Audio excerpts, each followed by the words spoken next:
Buenas noches a todos. Vamos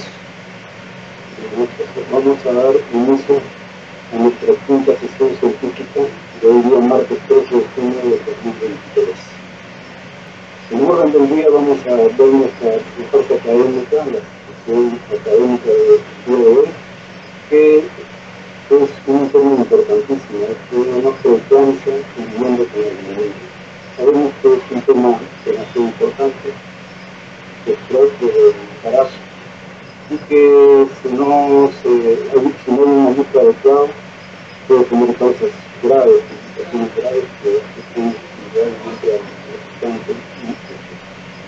Esta noche tenemos la participación de varios colegas que tienen mucha experiencia y muchas oportunidades que nos van a dar toda su experiencia, toda su experiencia en esta sesión. Y para esto ha sido terminada por la doctora Mónica Flores. Yo les voy a presentar al doctor Luis Mesa Santibáñez. Él va a ser nuestro moderador esta noche. El doctor Luis Mesa Santibáñez es médico clínico obstetra del Instituto Nacional Materno Perinatal y es director de investigación y docencia. El Instituto Nacional Materno Perinatal es miembro titular y secretario de la sociedad y capacitador de red internacional de la Sociedad Canadiense de Obstetricia y Ginecología y observer de la American College de Obstetricia y Ginecología. Doctor Mesa, por favor. Muchas gracias, doctor Víctor Sandoval. Muy buenas noches a todos los participantes. Como muy bien el doctor Víctor Sandoval nos toca un tema muy importante que está relacionado con muerte materna. Recordemos que esta patología en el año 2018 fue la primera causa de muerte materna. Como causa directa fue el primer año que aparece como trastorno hipertensivo como primera causa. Y fíjense que en esta época fue el 40% de la muerte materna fue por preeclampsia y 32% por hemorragia. Y en los años siguientes, tanto la hemorragia como la preeclampsia se han ido alternando como primera causa, y la diferencia entre ellos es 2-3 puntos. Este año, en el año 2022, preeclampsia fallecieron 22% y trastorno y por hemorragia 25%. Por lo tanto, el conocimiento de esta patología es muy importante y como vemos y con los grandes ponentes que vamos a tener el día de hoy, lo cual está muy interesante, los que van a participar en esta exposición, nos van a dar los alcances y los avances que se está dando en esta detección, prevención y manejo de los trastornos hipertensivos del embarazo. Para eso tenemos como invitados a la doctora Mónica Flores. La doctora Mónica Flores va a desarrollar el tema de fisiopatología de la preeclampsia, lo que debemos saber. A continuación tenemos a la doctora Carla Coronel con predicción de la preeclampsia, estado actual. Y terminaremos con la presentación del doctor Mauricio La Rosa, que desarrollará validez de las medidas de la prevención. Les recuerdo a los ponentes que por favor solo tenemos 25 minutos para que desarrollen su presentación. Entonces, doctora Mónica Flores, por favor vaya subiendo su presentación y te voy haciendo la presentación de su currícula. La doctora Mónica Flores es médico cirujano graduada en la Universidad Peruana Cayetano Heredia. Es médico especialista en ginecología y obstetricia también en la misma universidad. Maestría en medicina con mención ginecología y obstetricia de la Universidad Peruana Cayetano Heredia. Tiene diplomado en docencia de medicina de la Pontificia Universidad Católica de Chile. Profesor auxiliar de la Universidad Peruana Cayetano Heredia. Miembro fundador de la Unidad de Educación Médica de la Facultad de Medicina de Cayetano Heredia. Coordinadora de la maestría en Medicina con mención de la Facultad de Medicina de la Universidad Peruana Cayetano Heredia, es jefe de servicio de ginecología del Hospital Cayetano Heredia y es médico titular de la Clínica Angloamericana. Doctora Mónica Flores, los 25 minutos para su presentación. Muchas gracias, doctor Mesa. Muy buenas noches con todos. Agradezco a la Junta Directiva de la Sociedad Peruana de Obstetricia y Ginecología por la gentil invitación. Vamos a tratar un tema sobre fisiopatología de la preeclampsia, lo que debemos saber. Nuestros objetivos en la presente sesión es reconocer los conceptos sobre fisiopatología de la preeclampsia y reconocer factores de riesgo para ella, ¿no? Bueno, ya sabemos que la preeclampsia es una de las enfermedades más importantes en nuestra profesión, 2 a 8% de embarazos aproximadamente, de los cuales un 2 a 3% se encuentran preeclampsias con síndrome de severidad. Lo que sí, dentro de lo que es la fisiopatología de la preeclampsia, hay 3 características fundamentales e importantes que debemos recordar y debemos conocer qué es lo que sucede aquí. Una de ellas es la disfunción endotelial, la otra es la inflamación sistémica y el estrés oxidativo que ocurre con liberación de agentes oxidantes. También se reconocen 2 tipos de presentación. Una preeclampsia de inicio temprano, en la cual lo que ocurre es una deficiencia en la placentación en sí, ¿no? Y todos los fenómenos que vamos a comentar. Y una preeclampsia de inicio tardía, en donde más bien se ve un desbalance entre la perfusión materna y los requerimientos que se realizan a nivel feto-placentario. Entonces, más o menos se postulan diferentes formas de etiología. Cuando hablamos de la disfunción a nivel placentario, el defecto a nivel placentario, lo que estamos hablando es de un defecto de invasión trofoblástica, en donde ocurre una anomalía de la remodelación de las arterias espirilales. En el embarazo normal vemos que los vasos sanguíneos de las arterias espiriladas sufren unos cambios para aumentar el flujo. Estos cambios radican básicamente, entre otros, que la disminución de la capa muscular de los vasos sanguíneos, que hace que los vasos en teoría se dilaten y ofrezca más flujo a la sangre, de sangre materna hacia la placenta y hacia el feto. ¿Qué ocurre en las pacientes con preeclampsias? Esta remodelación no ocurre, ocurriendo un fenómeno de isquemia relativa, isquemia placental. Como vemos aquí, tenemos una arteria que en el embarazo normal, a nivel de las arterias espiriladas, empiezan a dilatarse, a ocurrir estos fenómenos, estos cambios, que en las pacientes que van a desarrollar preeclampsia, esto no ocurre.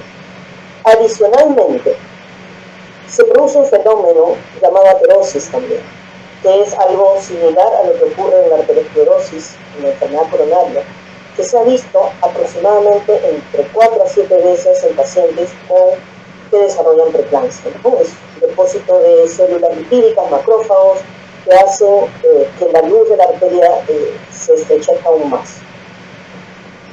Entonces, estos fenómenos de isquemia placentaria, de disminución del flujo sanguíneo, ¿cómo es que se han logrado demostrar o sea, se están investigando? Uno de los ejemplos es que se induce isquemia en animales de experimentación, y al inducir isquemia clampando la arteria aorta o clampando la arteria renal, se puede producir hipertensión y proteinuria. Otra de las cosas que se ha encontrado es que hay un flujo uterino menor en pacientes que van a desarrollar preeclampsia. Esto se ha analizado con sodio radioactivo y se han constatado estas diferencias entre pacientes con embarazos normales y pacientes con preeclampsia. También se han visto las lesiones histopatológicas clásicas a nivel de placenta con la presencia de infartos que son indicativos de isquemia placentaria. Y hablamos de los déficits de la transformación fisiológica de las arterias espiriladas y de la aterosis que se produce acortando más el flujo de los vasos sanguíneos placentarios. Es reconocido los hallazgos en las anomalías del índice de Doppler en las arterias uterinas que nos dan evidencia de la disminución del flujo placentario, y ya conocido también es la elevación de los factores angiogénicos inducidos por toda esta isquemia placentaria, sobre todo el factor derivado de la tirosina quinasa 1, el SFLP1, que se encuentra elevado en un desbalance con los factores de crecimiento placentario que hacen que esta isquemia placentaria se dé. Y se ha visto también que cuando se le coloca RNA mensajero para bloquear este angiogénico, se reduce la hipertensión intrauterina. Tenemos el defecto de la invasión trofoblástica, el defecto de la remodelación de las bacterias estimuladas, que conduce a una hipoxia, a una isquemia placentaria. Esta hipoxia, esta isquemia placentaria con alteración de los factores angiogénicos y los antiangiogénicos, va a conducir también a un estrés oxidativo a nivel placentario, en donde se produce la liberación de citoquinas proinflamatorias, radicales libres, oxidación de lípidos y proteínas proinflamatorias que conducen o pueden conducir a la apoptosis o la necrosis tisular, empeorando el daño endotelial que ocurre a nivel placentario. El daño endotelial finalmente va a conducir a todos los fenómenos clínicos que se conocen como la hipertensión, el desarrollo de las complicaciones como el CID, el síndrome del daño hepático, el daño a nivel de todos los órganos blancos. Pero adicionalmente, a la presencia de todos estos factores, se han ido investigando otras posibles teorías o otras posibles causas, factores de riesgo que nos puedan explicar por qué algunos pacientes desarrollan hipertensión y por qué. Durante muchos años del siglo XX se postuló la teoría de que podían existir toxinas derivadas de gérmenes que llegaban a la circulación materna, llegaban a la placenta y generaban respuestas inflamatorias sistémicas. Estamos viendo que dentro de los fenómenos que ocurren existe una respuesta inflamatoria alterada en preeclampsia. Por lo tanto, se creía o se cree, porque estas teorías suelen venir y suelen irse por ciertas temporadas, de que algunos gérmenes pueden inducir estas respuestas inflamatorias. ¿Y cuáles son las evidencias que han encontrado? Se ha encontrado, por ejemplo, una asociación de una mayor riesgo, un riesgo elevado de una asociación con enfermedad periodontal y el aumento del riesgo de desarrollar preeclampsia. Sabemos que la enfermedad periodontal puede conducir a bacteriemia. Esta bacteriemia puede generar respuesta inflamatoria y esta respuesta inflamatoria puede dañar vasos sanguíneos, como por ejemplo arteria aorta y algunas otras vasos del sistema cardiovascular, produciendo arteriosclerosis. De la misma forma, podría postularse que esta teoría podría explicar que en pacientes con enfermedad periodontal desarrollen más riesgo de tener preeclampsia. ¿Qué otras infecciones se han investigado? Por ejemplo, se llegó a buscar la asociación con infecciones del tracto urinario, se encontró en una revisión sistemática un radio de 1.57 con más riesgo de desarrollar preeclampsia, pero en esta revisión sistemática se incluyeron tanto pacientes con pielonefritis, se incluyeron pacientes con cistitis y con bacterias sintomáticas. Cuando se hace el ajuste a solamente enfermedades como por ejemplo la bacterias sintomática no genera respuesta inflamatoria sistémica, por lo tanto se hacían ajustes a solamente las que podían dar respuesta inflamatoria, se vio que esta asociación se debilitaba. Entonces queda todavía por ahí a su estudio, a su investigación posterior. Sí se vio en estos últimos años, en la que la pandemia del COVID-19 nos trajo bastantes problemas, sí se ha encontrado asociación con el desarrollo de preeclampsia en pacientes con la infección por el SARS-CoV-2. Y como vemos en la gráfica, cuanto mayor el grado de severidad de la enfermedad, mayor riesgo de preeclampsia también, más frecuencia de preeclampsia presentable. Esto asociado a un aumento del factor SFPB1 que se ha visto alterado y se ha visto incrementado en pacientes no gestantes con COVID-19. Y sabemos el daño que genera el daño endotelial de esta enfermedad, ¿no? Y por eso se puede explicar esta probable asociación. Otro aspecto que se ha investigado es la presencia de disbiosis intestinal materna.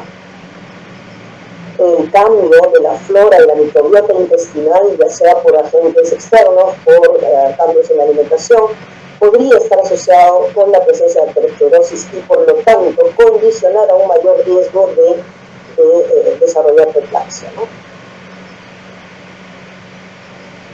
Otros factores de riesgo conocidos, tanto por diferentes sociedades, Colegio Americano, Colegio de Reino Unido, etcétera, han reconocido diversos factores de riesgo que nos sirven justamente para buscar o generar formas de prevención, ¿no? Se ha visto que la hipercomuniparidad tiene un mayor factor de riesgo de desarrollar esta enfermedad. Se ha visto que la edad materna presenta una relación con los extremos de la vida. Se ha encontrado, por ejemplo, en un estudio un riesgo relativo de 1.68 en mujeres multíparas de más de 40 años y un poco mayor en mujeres multíparas de más de 40 años también. En esta asociación se menciona que en adolescentes también podría haber un aumento del riesgo, pero concretamente en los estudios todavía no demuestran una mayor frecuencia de la presencia de la enfermedad, ¿no? En cuanto a la raza, se ha visto mayor prevalencia de hipertensión en afroamericanos, eso es una verdad. Un estudio encontró un rey ajustado de milímetros de 12.3, pero con un amplio intervalo de confianza, ¿no? Y lo que sí se encontró era que había una mayor relación con la gravedad de la enfermedad en estos casos. Está conocido por lo que acabamos de mencionar respecto a la etiología, que tener un antecedente de algún trastorno hipertensivo y tener algún inicio de alguna enfermedad vascular nos puede obviamente condicionar un mayor riesgo de desarrollar preeclampsia. 25% de mujeres con hipertensión presentan preeclampsia durante el embarazo y aproximadamente en una paciente con preeclampsia en un embarazo previo tiene un riesgo de 7 veces de desarrollar preeclampsia en un nuevo episodio. Obviamente todos los factores que generan un daño endotelial, un daño vascular nos van a aumentar esta característica. En cuanto a la historia familiar, se ha visto también mayor riesgo en madres o hermanas con preeclampsia. Se están haciendo numerosos estudios buscando el genoma que interviene en los procesos tanto de inflamación. Se han buscado genes que puedan buscar esta asociación familiar, el SPOX, por ejemplo, genes asociados también con el desarrollo de hipertensión, genes envueltos en el desbalance angiogénico, en la alteración de estos factores angiogénicos y no angiogénicos, genes de expresión de estrógenos y múltiples estudios y hay una lista interminable de cromosomas y localizaciones genómicas que nos pueden ayudar a entender muchos de los factores que se presentan y cómo se presenta la preeclampsia clínicamente. Es algo para seguir observando y seguir buscando su asociación. Diabetes. Diabetes es una enfermedad que también va a condicionar no solamente daño endotelial, sino también va a condicionar inflamación.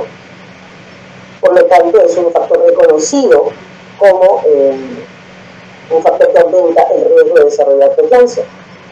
La presencia y la gravedad de la diabetes gestacional o pregestacional tiene asociación. Lo que sí se ha visto es que más frecuentemente asociada con preeclampsia tardía. También se ha visto que cuanto mayor tiempo tengamos la enfermedad, justamente porque a mayor tiempo de enfermedad no controlada vamos a tener mayor daño endotelial, las complicaciones clásicas de la enfermedad. Y lo que sí también se ha visto es que el tratamiento, tanto ya sea con una alimentación saludable, con la inclusión del ejercicio y con medicamentos como la metformina, por ejemplo, pueden disminuir el riesgo de aparición de preeclampsia. Entonces, una paciente controlada podríamos disminuir ese riesgo. Pero está definido que como un factor de riesgo también. Las enfermedades del tejido conectivo, lupus a la cabeza nos habla de un mayor riesgo de desarrollar preeclampsia, sobre todo cuando hay hipertensión y cuando hay nefropatía, ¿no? Ya hablamos de un daño endotelial. El síndrome linfofosfolítico también está reconocido como un factor de riesgo con riesgos relativos de 1.81 en algunas series, por ejemplo. La enfermedad renal crónica también es un factor de riesgo de esta enfermedad. Nos vamos dando cuenta de que enfermedades que generen problema a nivel vascular es una enfermedad que potencialmente nos puede aumentar el riesgo de desarrollar preeclampsia. En cuanto a obesidad, obesidad no solamente está relacionada con una enfermedad coronaria, con daño vascular, sino también con la presencia de inflamación. El riesgo 3 veces más. Hay una relación lineal entre el índice de masa corporal y la frecuencia de eclampsia. En esta serie se encontró unos rayos de 2.93 para un índice de masa corporal de 30, pero a mayor índice de masa corporal se aumentaba la frecuencia. Inclusive hay un riesgo aumentado en pacientes con sobrepeso, es decir, con un índice de masa corporal entre 25 y 30 también. Síndrome metabólico, una entidad que está relacionada con todos los procesos metabólicos en el organismo, también está dentro de los factores de riesgo que nos pueden aumentar el riesgo de desarrollar preeclampsia. El embarazo gemelar está dentro de las enfermedades fetales, entre comillas enfermedades fetales, que nos puede aumentar el riesgo de preeclampsia, mayor aún cuando es en multíparas, y aumenta con la cantidad de fetos, ¿no? El número de fetos que hay. Se ve también que en pacientes con mola y gatiforme hay una excesiva producción del SFLT1, por lo tanto habría un desbalance de los factores angiogénicos y aumentaría el riesgo de desarrollar preeclampsia, y por eso es que vemos también preeclampsia en pacientes con mola y gatiforme, a pesar de que se pueda desarrollar antes de las 20 semanas. Desórdenes del sueño. Se han encontrado numerosos estudios en los cuales la apnea del sueño está reconocida como factor de riesgo por el Colegio Americano también. Nos habla de un riesgo de 2.80, unos radios de 2.80 de riesgo de preeclampsia. Y se ha visto también en pacientes que tienen ronquidos, que tienen problemas en la noche, snoring se le llama. Se han encontrado en la fase de ondas lentas un aumento de la interleuquina 1 y el factor de necrosis tumoral alfa aumentadas en estas fases. Y en relación a esta alteración, podríamos hablar de un aumento de riesgo de preeclampsia por daño endotelial. También se ha visto que cuando se da tratamiento con estos dispositivos de presión positiva durante el sueño, este riesgo disminuye. Enfermedades fetales. Existen algunas enfermedades fetales que puedan estar relacionadas con preeclampsia. Se ha visto, por ejemplo, el síndrome de Valentine, es un síndrome que consiste, o el síndrome del espejo. Es un síndrome que consiste en 3 hallazgos, esto no es muy frecuente, pero consiste en edema generalizado, en hidrofetal y placentomegalia. Se ha visto un aumento de 60% de pacientes con hipertensión, ¿no? El desarrollo de hipertensión. Y se ha visto también aumento del desarrollo de preeclampsia, el aumento de la frecuencia de preeclampsia en pacientes con trisomía 13. ¿Por qué? Porque, curiosamente, en el genoma la localización del factor SFLT1 está en el cromosoma 13. Al tener una expresión mayor por tener un cromosoma extra, podría hacer que haya este desbalance esté incrementado en estas pacientes. Ya hablamos del embarazo gemelar. Dentro de es la parte inmunológica. Se han encontrado se han buscado numerosas presentaciones de autoinmunidad y se han encontrado los anticuerpos contra el receptor 1 de angiotensina 2, que se dice que es causado por isquemia placentaria, su aumento, y se ha visto hasta el 80% de mujeres con preeclampsia, y que se ha visto también que la concentración de este anticuerpo correlaciona con la severidad. Incluso experimentaciones en ratas inyectándole este factor, este anticuerpo, inducen hipertensión, inducen proteinuria y daño glomerular.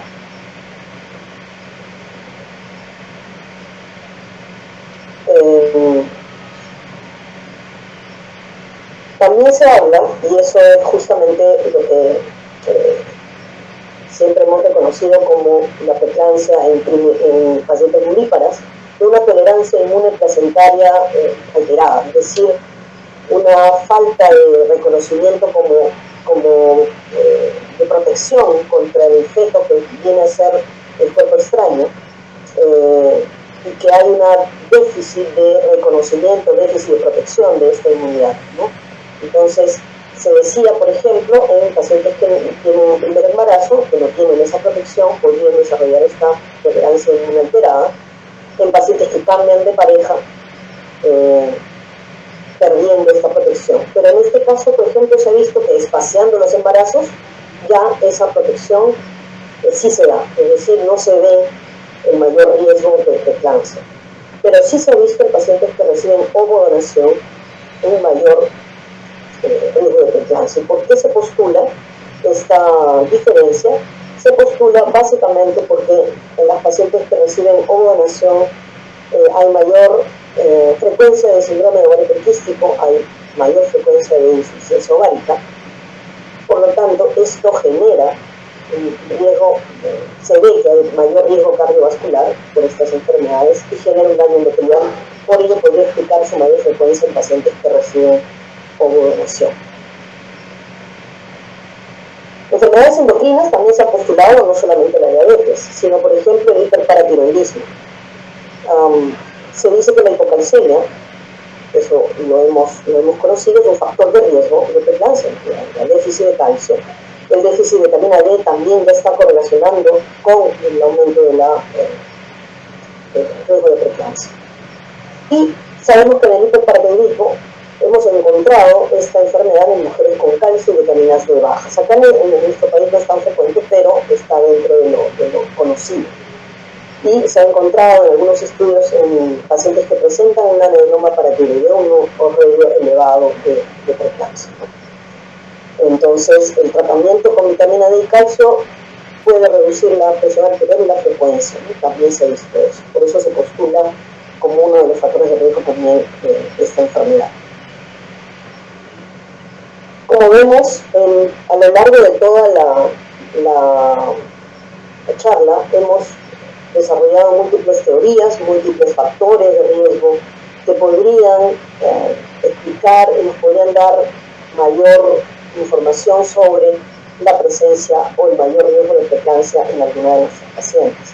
Pero todos conducen en que el eje de todo el problema radica en la disfunción endotelial, ya sea por enfermedad vascular crónica, por algunas etiologías o por una predisposición propia de la paciente de tener algún daño vascular.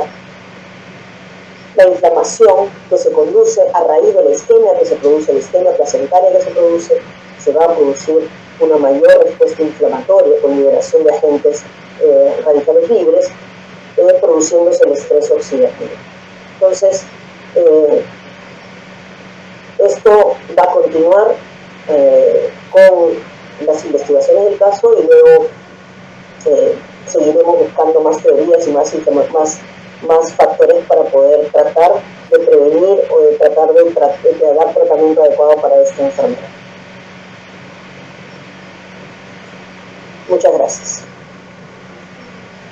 Muy bien, muchas gracias, doctora Mónica Flores. Exactamente ha tomado sus 25 minutos su presentación, bastante ordenada, bastante clara los conceptos que nos está alcanzando y la forma metodológica como lo ordenado. Muy interesante la presentación. Vamos a continuar luego al final, vamos a tener las preguntas. Como dije al inicio, en el chat nos van a estar apoyando, hagan las preguntas pertinentes para que nuestros ponentes, en el momento que hagamos las preguntas, den respuestas a sus inquietudes. Continuamos con el simposio que tenemos y vamos a tener la presentación de la doctora Carla Coronel. ¿Qué tal? Buenas noches, doctora Carla.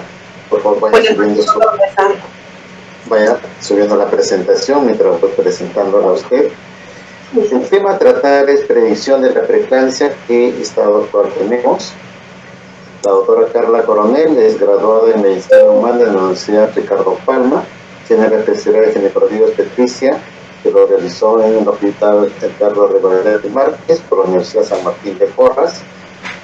Ella ha sido fellowship de la Fundación del King College de Londres.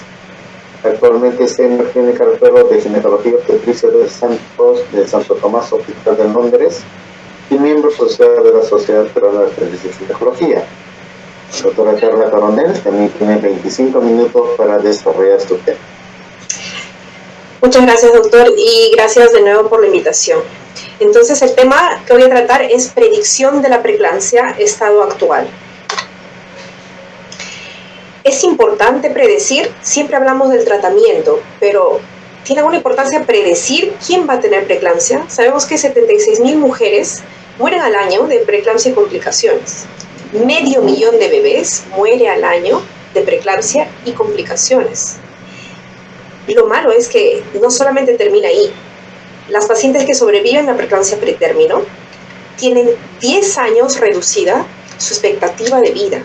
Entonces, el problema de la preeclampsia no termina cuando la paciente da luz y se va de alta con su bebé. Porque aparte de la reducción del tiempo de la expectativa de vida, tenemos que decir a la paciente que por haber tenido preeclampsia tiene mayor riesgo de un infarto, de miocardio, tiene mayor riesgo de un accidente cerebrovascular, de tener enfermedad renal crónica y de ser hipertensa de por vida. Entonces, sí es importante porque queremos prevenir todas estas complicaciones. ¿Podemos predecir la preeclampsia? Claro que sí. Y debemos centrar nuestros recursos en predecir la preeclampsia pretérmino porque es la que tiene el mayor impacto de morbimortalidad perinatal. Entonces debemos enfocarnos sobre todo a esa preeclampsia, pero ¿qué podemos usar para predecirla? Usamos las guías NICE, que son las que rigen en el Reino Unido, usamos los algoritmos de la Fetal Medicine Foundation o usamos las guías de la ACOG. Entonces, hay 3 formas de predecir preeclampsia. Uno son los scores de riesgo, que es lo que usa NICE en el Reino Unido y la ACOG en Estados Unidos. Entonces, hay una lista, como pueden ver, de factores de riesgo. La paciente, cuando acude a su primera entrevista en el embarazo y tiene el primer contacto con la obstetriz, ella le pregunta sobre estos factores de riesgo y si la paciente tiene 1 de alto riesgo o 2 de mediano riesgo, la paciente automáticamente es clasificada como alto riesgo. Y esto la doctora lo ha explicado previamente, la fisiopatología de por qué estos factores nos pueden predisponer a preeclampsia. Entonces, este sistema de simplemente hacer tic, sí o no, es un sistema simple. Sin embargo, la tasa de detección de preeclampsia en cualquier edad gestacional es 30%. Quiere decir que de todas las pacientes que van a tener preeclampsia en el futuro, solo puedo con esto encontrar a 1 de cada 3. Entonces, es muy bajo. Y la tasa de detección de la preeclampsia pretérmino, que es la que realmente me interesa, es de 40%. Es decir, solo puedo identificar a menos de la mitad de las pacientes, porque no ofrece un riesgo personalizado. La otra forma de predecir es con modelos de regresión logística que se desarrollaron en los últimos años, que son más completos, toman en cuenta los factores maternos, que es la historia obstétrica y médica que ya conocemos, y también toma en cuenta los biomarcadores, el IP de la arteria uterina, la presión arterial media, y la PAPA, el PLGF y el SFLIT, que ya han sido explicados previamente. Entonces, cuando se combinan ambos, en estos modelos de regresión logística, se puede obtener un riesgo, pero este riesgo es para preeclampsia, por ejemplo, temprana. Si quiero hacer el riesgo de preeclampsia pretérmino, tengo que volver a hacer otro modelo de regresión logística. Entonces, lo bueno de este riesgo es que es personalizado porque toma en cuenta los biomarcadores de esa paciente en especial, pero la edad gestacional para el riesgo es fija. Y no toma en cuenta el efecto de los biomarcadores según la severidad de la preeclampsia. Por último, el sistema de predicción que ha desarrollado la Fetal Medicine Foundation, que es el enfoque de competencia de riesgos, es el que aconsejamos y es el que ha sido también aconsejado por la ISUOC y por la FIGO, como vamos a ver posteriormente. Entonces, en este enfoque vemos acá que las pacientes primero se basa en que todas las pacientes tienen riesgo de desarrollar preeclampsia. Entonces, todas las pacientes van a tener una curva, porque este riesgo se ve en esa distribución de la edad gestacional en la que tendrían preeclampsia. Entonces, esta paciente, por ejemplo, que es de bajo riesgo, se ve aquí que desarrollaría preeclampsia a las 55 semanas si es que el embarazo se prolongara. Entonces, si queremos ver, ella tiene riesgo de tener preeclampsia antes de las 42 semanas de 0.5, bajísimo.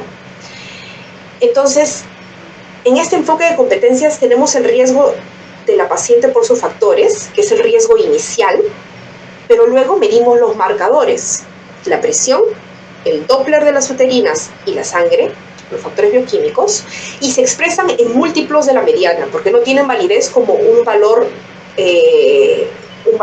crudo.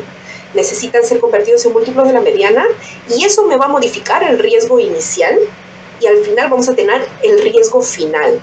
Y vemos que todos los factores de alto riesgo mueven la curva hacia la izquierda. Entonces, esta paciente que es, por ejemplo, hipertensa, que es uno de los factores más importantes, que era hipertensa crónica, ahora la curva se ha movido a 44 semanas, ya no es 55. Entonces, ella tiene un riesgo de 30% de desarrollar preeclampsia antes de las 42 semanas. Entonces, en este enfoque, vemos que hay esta gráfica, estas distribuciones le pertenecen a una sola paciente. Entonces tenemos una sola distribución y según esa distribución podemos decirle cuál es su riesgo a determinada edad gestacional. Por ejemplo, de preeclampsia en general, 40%, pero si quiero saber la preeclampsia pretérmino, 15%. Entonces, en una sola distribución que es específica para una paciente, puedo saber los riesgos de la edad de la preeclampsia a cualquier edad gestacional. ¿Qué es lo bueno? Este es un riesgo personalizado. Puedo saber la preeclampsia en el momento que yo necesite saber y puedo añadir marcadores que se puedan desarrollar en el futuro para mejorar esta prueba. La parte negativa es que requiere entrenamiento para la medición de la presión, que suena como algo muy sencillo, pero que es importante, y entrenamiento para la medición del Doppler de la arteria uterina, y requiere logística, requiere un ecógrafo y requiere una máquina de presión arterial, además de un laboratorio que pueda procesar los factores bioquímicos. Entonces, recordar que los biomarcadores de preeclampsia importantes difieren de acuerdo a la edad gestacional. Si yo lo quiero hacer el screening a las 12 semanas, me sirve la PAPEI, el PLGF, el IP de la arteria uterina y la presión. No puedo utilizar el SFLIT porque a pesar de que es un excelente marcador, el SFLIT se eleva entre 3 a 5 semanas como máximo antes del inicio de la preeclampsia. Entonces, en este momento es muy temprano, por eso es que no me sirve aquí, pero luego sí lo puedo utilizar. Y a las 36 semanas ya no es útil el IP de la arteria uterina. Y como el tema es estado actual de la predicción, no quiero dejar de mencionar el Doppler de arteria oftálmica, que es un biomarcador desarrollado por la Fetal Medicine Foundation en los últimos 5 años, y se basa en que si hacemos una ecografía Doppler, este es el ojo, con un traductor lineal en el ojo, y vemos estas ondas que produce la arteria oftálmica, vemos que calculando el radio entre el segundo pico y el primer pico sistólico, esto me puede servir como un biomarcador que es independiente de todos los demás, de la presión, de la sangre, de todo. Entonces, vemos que si antes la predicción de preeclampsia solo con los factores maternos era 56, pero si le añado la arteria oftálmica, sube a 80%. Entonces es algo que puede utilizarse más ampliamente en el futuro. Ahora, ¿cuándo debo hacer el screening de preeclampsia? Bueno, postulamos que se debe hacer entre las 11 y 13 semanas. El test combinado del primer trimestre, que es el que se hace entre las 11 y 13 semanas, contiene los factores de riesgo maternos, como ya los conocemos, que incluye la historia obstétrica, la historia clínica de la paciente, y luego también tomamos en cuenta los biomarcadores, la presión arterial media, el Doppler de la arteria uterina y los factores bioquímicos como el PIGF.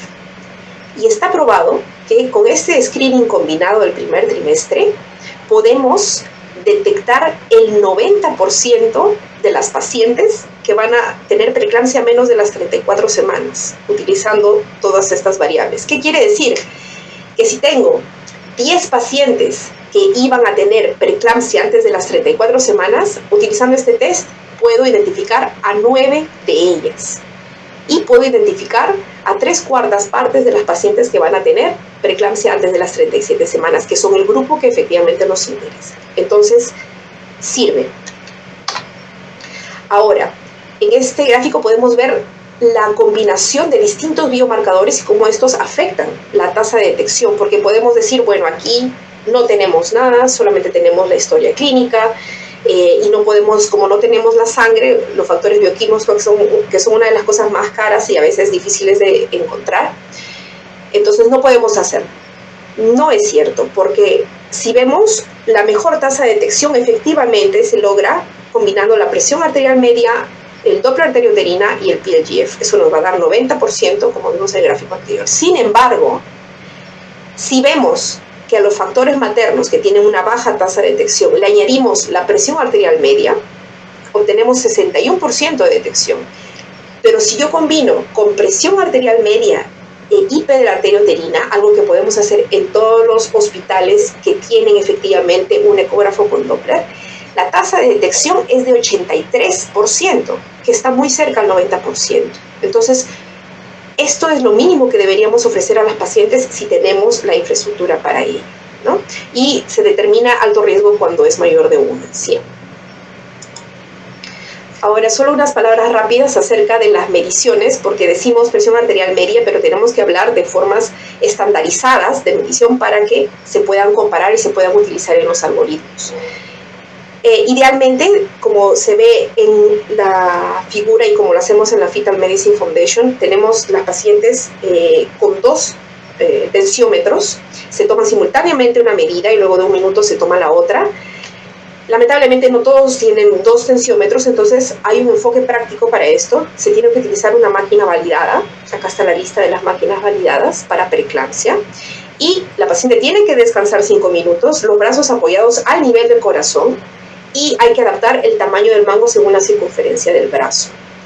Y si tenemos un solo tensiómetro, como muchas veces pasa, tenemos que medir en un brazo, esperar 1 minuto y volver a medir en el mismo brazo. No se debe medir en el otro brazo. Y hay que calcular la presión arterial media, que es según esta forma.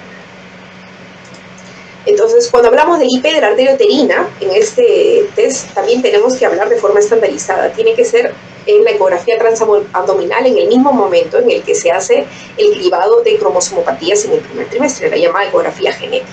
Entonces, en esa misma vista se hace un corte sagital del cervix y ponemos el colon flow, ponemos el transductor en la línea media y inclinamos lentamente hacia un lado y vamos a ver que las arterias uterinas están a nivel del orificio cervical interno, pero la muestra necesita ser de 2 milímetros el tamaño para que cubra todo el vaso.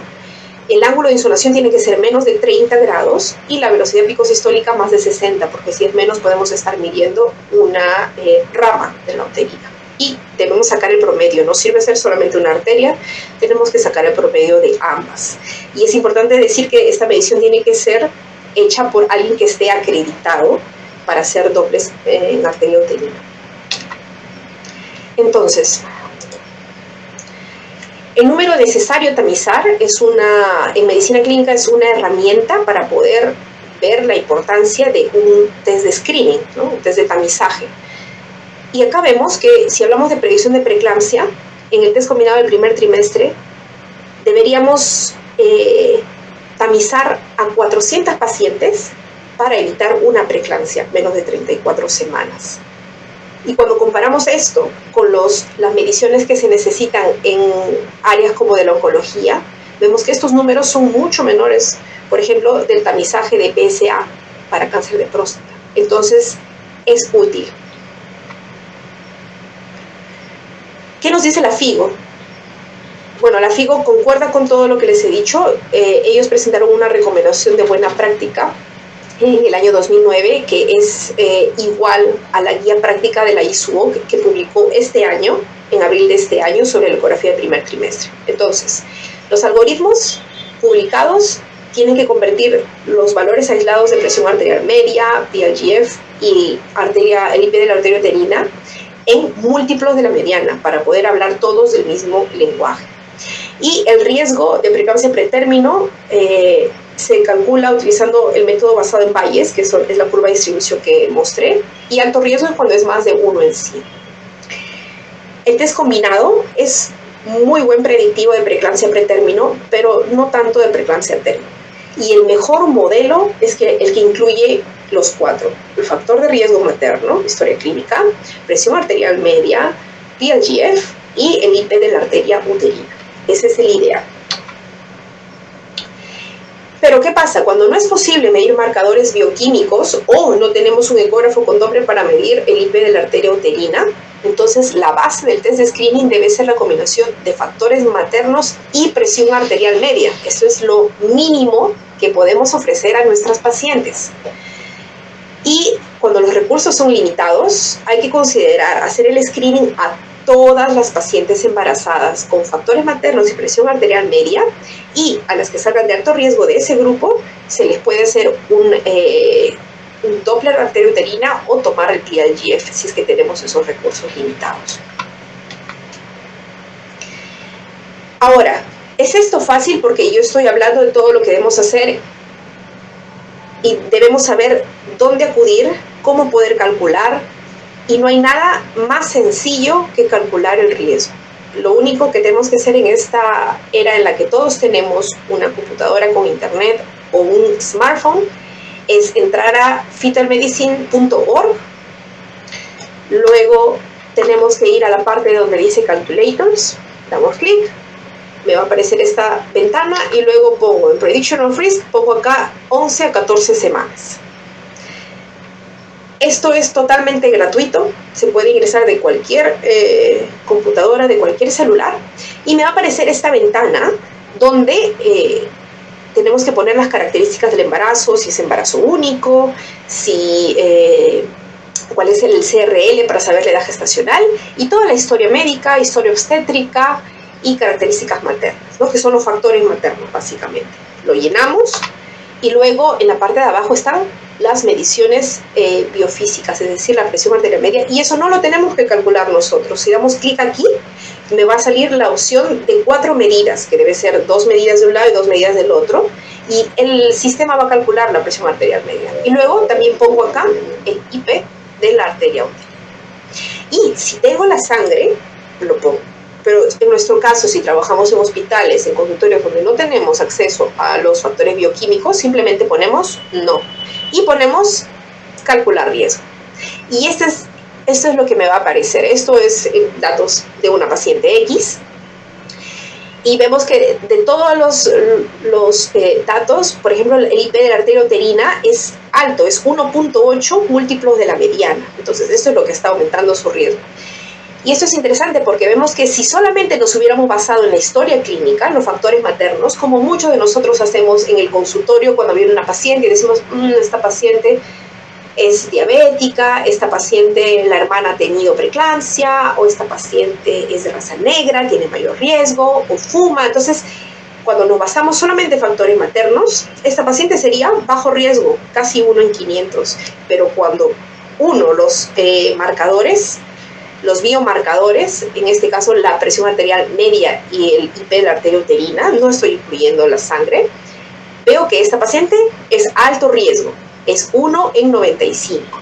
Y acá la recomendación que me da es que, como la paciente está a riesgo incrementado de desarrollar preeclampsia antes de las 37 semanas, puede utilizar aspirina. Entonces, es fácil, es gratuito y debemos ofrecérselo a todas las pacientes en el primer trimestre. Ahora, a pesar de que el tema es predicción, no puedo dejar de mencionar unas palabras de prevención, porque no es solo importante decir quién va a ser, sino qué le doy, porque ¿para qué las identifico si no puedo hacer nada para evitarlo? ¿Y podemos prevenir la preeclampsia? Claro que sí.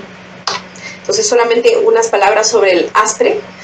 Este gran estudio de 27,000 pacientes que hizo la Fetal Medicine Foundation demostró que si doy aspirina 150 miligramos cada noche, entre las 11, 14 más 6 semanas hasta las 36 semanas, a las pacientes que habían sido clasificadas como alto riesgo según el algoritmo de la Fetal Medicine Foundation, si yo les doy esto, puedo prevenir 90% de las pacientes que van a de las preeclampsias de menos de 32 semanas y 82% de menos de 34 semanas. Esto para verlo desde un punto de vista práctico. Esto quiere decir que si tenía 10 pacientes que iban a hacer preeclampsia antes de las 32 semanas, les di aspirina y solo una tuvo preeclampsia. Las otras 9, no. Y acá lo mismo, si tenía 10 pacientes que iban a tener preeclampsia menos de 34 semanas, les di aspirina y solo 2 tuvieron. Las otras 8, no. Vemos que también hubo impacto en la preeclampsia de menos de 37 semanas, pero no hubo una disminución significativa en la preeclampsia tardía. Pero este es el área que nos interesa. Entonces, sí funciona. Y no solo disminuye la preeclampsia, sino que también disminuyó dramáticamente la longitud de estadía de los bebés en UCI neonatal, que es uno de los costos más altos de la preeclampsia pretérmino. Entonces, desde el punto de vista de prevención, de predicción y prevención, es costo efectivo. Y la FIGO nos dice lo mismo. En su recomendación de buena práctica, nos dice que las pacientes que tienen alto riesgo según este screening del primer trimestre deben recibir aspirina de 11 a 14, desde las 11 o 14 más 6 hasta las 36 semanas, o hasta el parto, o hasta que se diagnostica preeclampsia, cualquiera que sea, que suceda antes. Y no se debe prescribir aspirina a todas las mujeres, perdón, a todas las mujeres embarazadas. No se debe prescribir, y solo a las mujeres que tienen baja ingesta de calcio, menos de 800 miligramos al día, se debe considerar el reemplazo o suplementación, entre 1 a 2 gramos al día, según esto es de la OMS, pero la FIGO también lo recomienda. Entonces, esto es simplemente para ver las combinaciones que se pueden utilizar, pero por favor es 150 miligramos, no es 80, no es 100, es 150 miligramos y podemos utilizar cualquiera de estas formas para poder lograr la dosis. Ahora, el screening de primer trimestre es el que realmente funciona. ¿Tiene alguna utilidad el screening de preeclampsia en el segundo y tercer trimestre?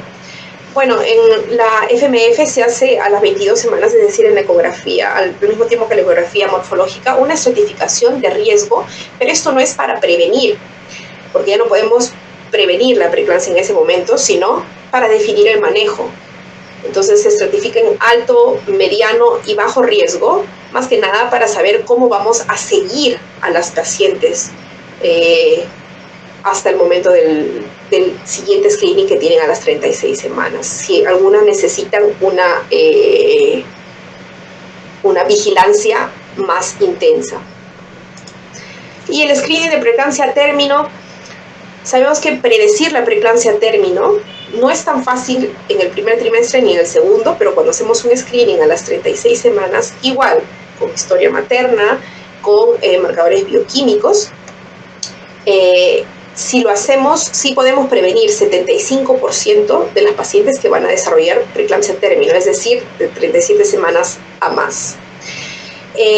La FMF hizo un trabajo, el Statins, para ver si estas pacientes que tenían alto riesgo y recibían pravastatina, si esto podía disminuir la incidencia de preeclampsia. Sin embargo, se probó que no es útil. Entonces, todos los esfuerzos futuros están para encontrar alguna medicación que pueda disminuir la preeclampsia a término, porque sabemos que la aspirina no tiene ningún beneficio en este grupo. Y también vienen estudios para ver si esta estratificación del riesgo a las 36 semanas nos puede ayudar para saber cuándo debo terminar el embarazo.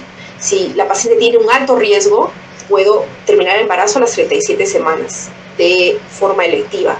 Si es un riesgo intermedio, puedo terminar el embarazo a las 39 semanas, y si es bajo riesgo, puedo esperar y ver. Esto está en estudio y supongo que en el futuro escucharemos los resultados y esto cambiará nuestra práctica clínica. Entonces, esto es un resumen de mi exposición. Quiero que se lleven estas dos diapositivas, que son las más importantes. ¿Podemos predecir? Sí. Si utilizamos toda la historia, la presión, el Doppler y el Piaget, predecimos 90% de las preeclampsias que van a empezar antes de las 34 semanas. Entonces, sí se puede. ¿Y puedo prevenir? Sí. Si le doy aspirina a esos pacientes de alto riesgo, puedo disminuir en 90% la preeclampsia de 32 semanas, que es la más importante para nosotros desde el punto de vista de salud pública. Muchas gracias. Muchas gracias. Vamos a continuar y vamos a presentar al doctor Mauricio La Rosa. El doctor Mauricio La Rosa va a desarrollar el tema Palivit, estrategia de prevención. El doctor Mauricio La Rosa es médico de materno-fetal y ginecología obstétrica, certificado por la American Board, médico materno-fetal y acceso a Telecare, Texas, Estados Unidos, docente de la Universidad de Texas Medical Branch y la Universidad de Gran Cayetano de Heredia, investigador del Instituto de Medicina Infecciosa y Tropical Alexander von Humboldt, y miembro de la Sociedad de Medicina Materno-Fetal y de la Sociedad de la COF. Doctor Mauricio La Rosa, también 25 minutos para la presentación de su tema. Muchísimas gracias, doctor Mesa. Muchas gracias a la sociedad por la invitación. El día de hoy voy a hacer la presentación y vamos a hablar sobre el manejo de la preeclampsia pretérmica. Para empezar, quiero decir que no tengo ningún conflicto de intereses. Y como ya las dos grandes expositoras previamente han dado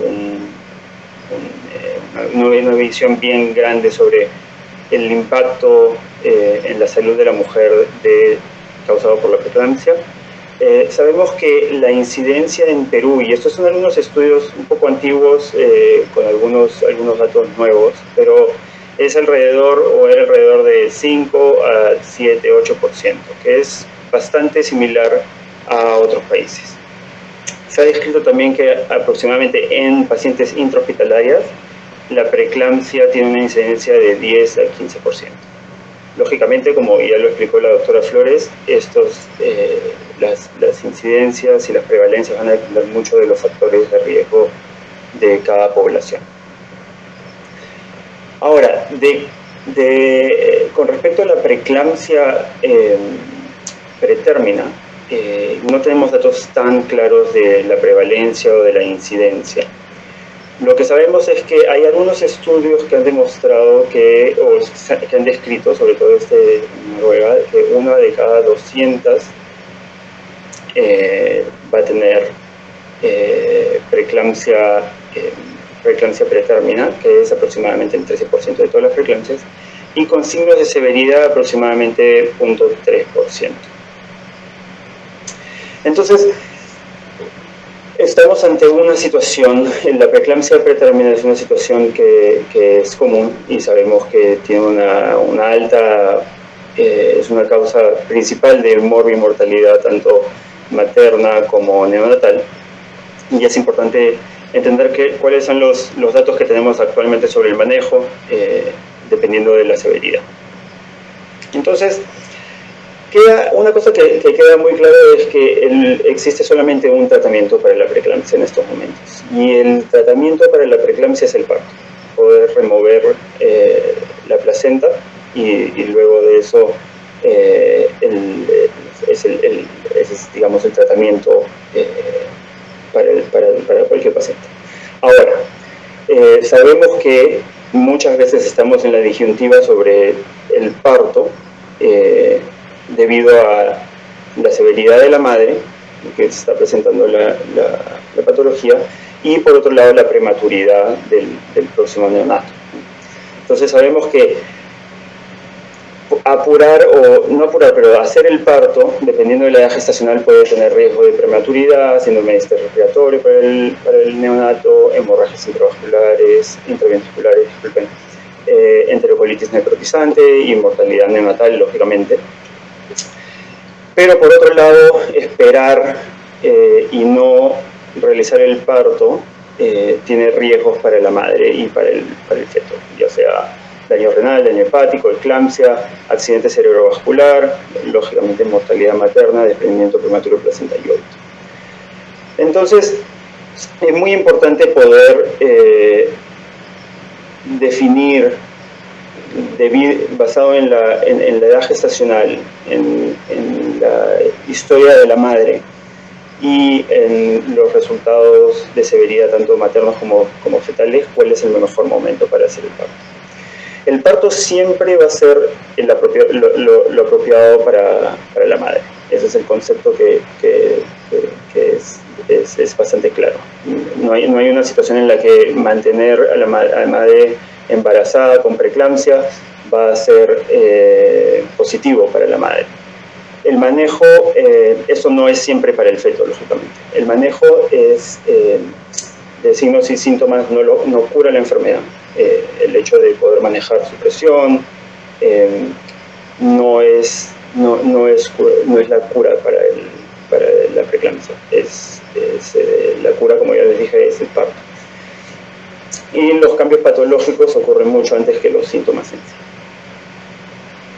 Entonces tenemos dos grupos grandes de pacientes o de patologías. Uno es la hipertensión gestacional y dentro de eso también encontramos la preeclampsia sin signos de severidad y por otro lado la preeclampsia con signos de severidad. Eso es tratando de simplificar al máximo la patología. Cada vez hay más y más datos que la hipertensión inducida por el embarazo es mucho más heterogénea, pero estamos tratando de objetivizarlo lo máximo posible para el manejo. Con respecto a la hipertensión sin signos de severidad, ya sea preeclampsia sin elementos de severidad o hipertensión gestacional, sabemos que los riesgos, ninguno de los dos es algo benigno, los dos traen un riesgo para la madre y para el neonato, pero basado en la prevalencia de estos riesgos hay algunos tipos de manejos específicos que podemos hacer. Sabemos que preeclampsia sin signos de severidad aproximadamente toman unos días en desarrollarse o aumentar el riesgo a empezar a presentar signos de severidad, y por otro lado la hipertensión gestacional usualmente toma unas semanas. Entonces, en este grupo específico, y acá están tanto la hipertensión gestacional como la preeclampsia sin signos de severidad, la recomendación actual es hacer un seguimiento bastante cercano hasta la semana 37. Si el diagnóstico se hace luego de la semana 37, es mejor proceder con el parto, y si es que se hace antes de esto, es importante poder seguir de manera bastante cercana hasta las 37. Y uno de los estudios claves para esta recomendación fue el HIPITAT Trial, que fue realizado en el Países Bajos. Y lo que se hacía era, se incluyeron pacientes entre las 36 semanas y 41 semanas, ya sea con hipertensión gestacional o preeclampsia sin signos de severidad. Y lo que se hacía era, se recomendaba o el parto a las 37 semanas o el manejo expectante hasta que la paciente vaya en labor de parto o presente signos de severidad. Y en este estudio solamente se incluyeron embarazos únicos. Lo que demostró este estudio es que al realizar el parto a las 37 semanas, en vez de mantener el embarazo de manera expectante, se disminuía significativamente el riesgo del primary outcome, que era mortalidad materna. Y en específico lo que se encontró, si bien no hubieron mortalidades maternas en ninguno de los grupos, lo que se vio es que había un menor riesgo de hipertensión severa, y eso que lógicamente puede traer efectos no solamente a corto plazo, pero a largo plazo en la madre.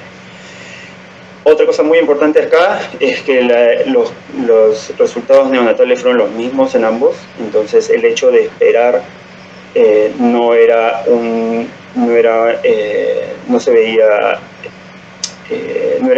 iba a causar una mejoría significativa en los neonatos.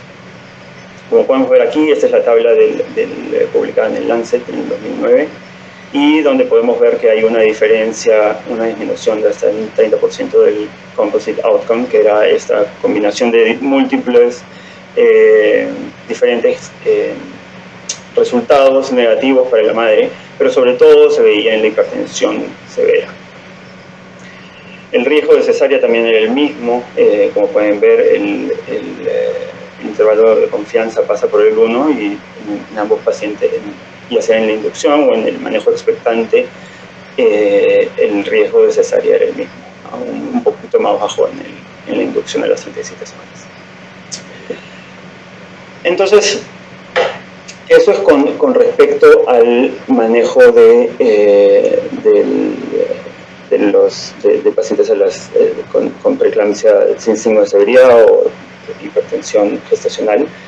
El otro estudio importante es el PHOENIX Trial, que fue hecho en Inglaterra, y se incluyeron pacientes entre las 34 semanas y 36 semanas y 6 días con el diagnóstico de preeclampsia sin signos de severidad.